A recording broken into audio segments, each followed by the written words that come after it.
Hello again. It is time to enjoy some good diet in English language. This is JCL Tutorials. On English Diet, I point out common errors in our English language. If you find yourself watching this video, then you are on the right channel. I point out some of the errors in our formal language. You have to know or understand that in formal writing, the principles and the rules must be followed. I keep telling you that you may not be able to speak like the native speaker, but then when you are able to write English language, you have to be able to follow the principles and the rules. Language is all about rules. In today's video, I'm going to talk about being and being. If you don't pronounce them well, you might think they sound the same. Being, being, being, being. You see, one is spelled B-E-E-N, the other is spelled B-E-I-N-G.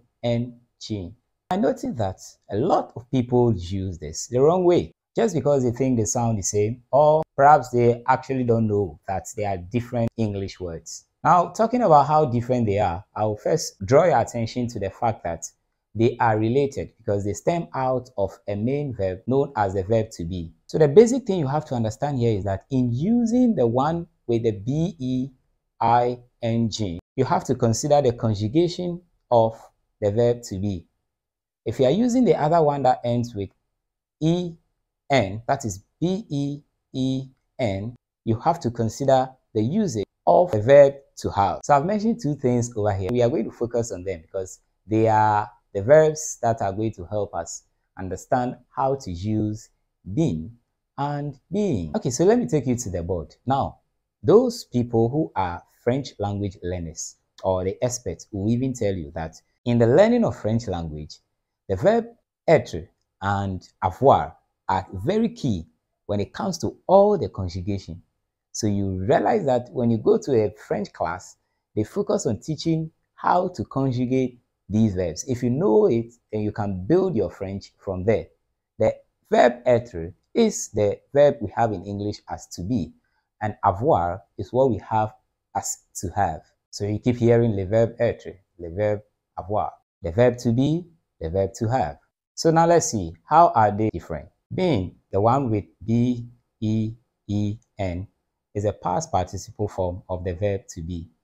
The one ending with ing is a present participle form of the verb to be.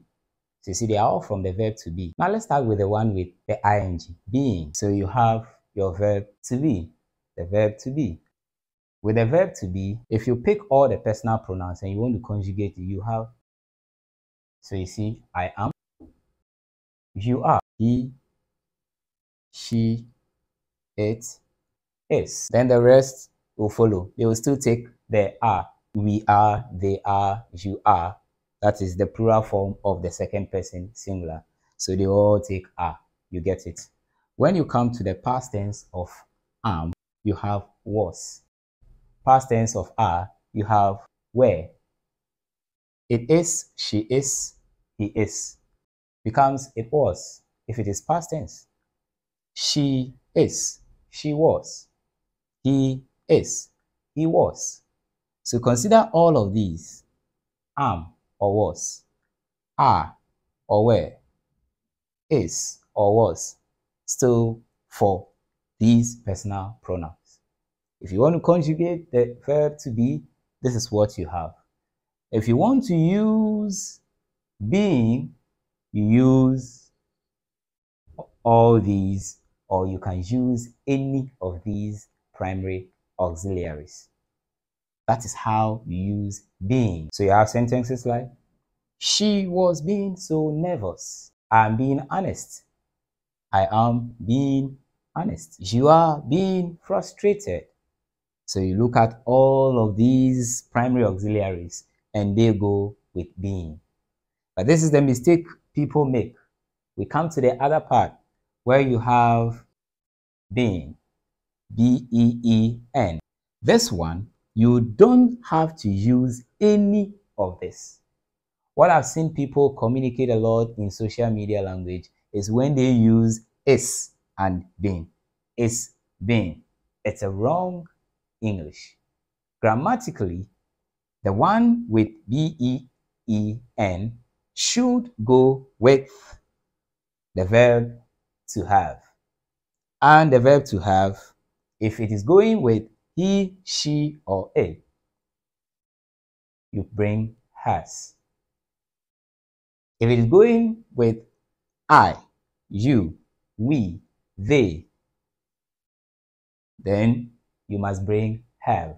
If it's about something that happened in the past, then you have the past tense of has or have, which will be had.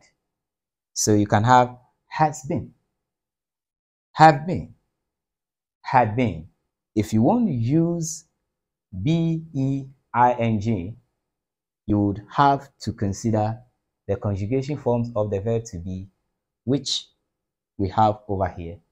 Am, was, are, were, is, was, for this in a sentence. Never use this also for this one.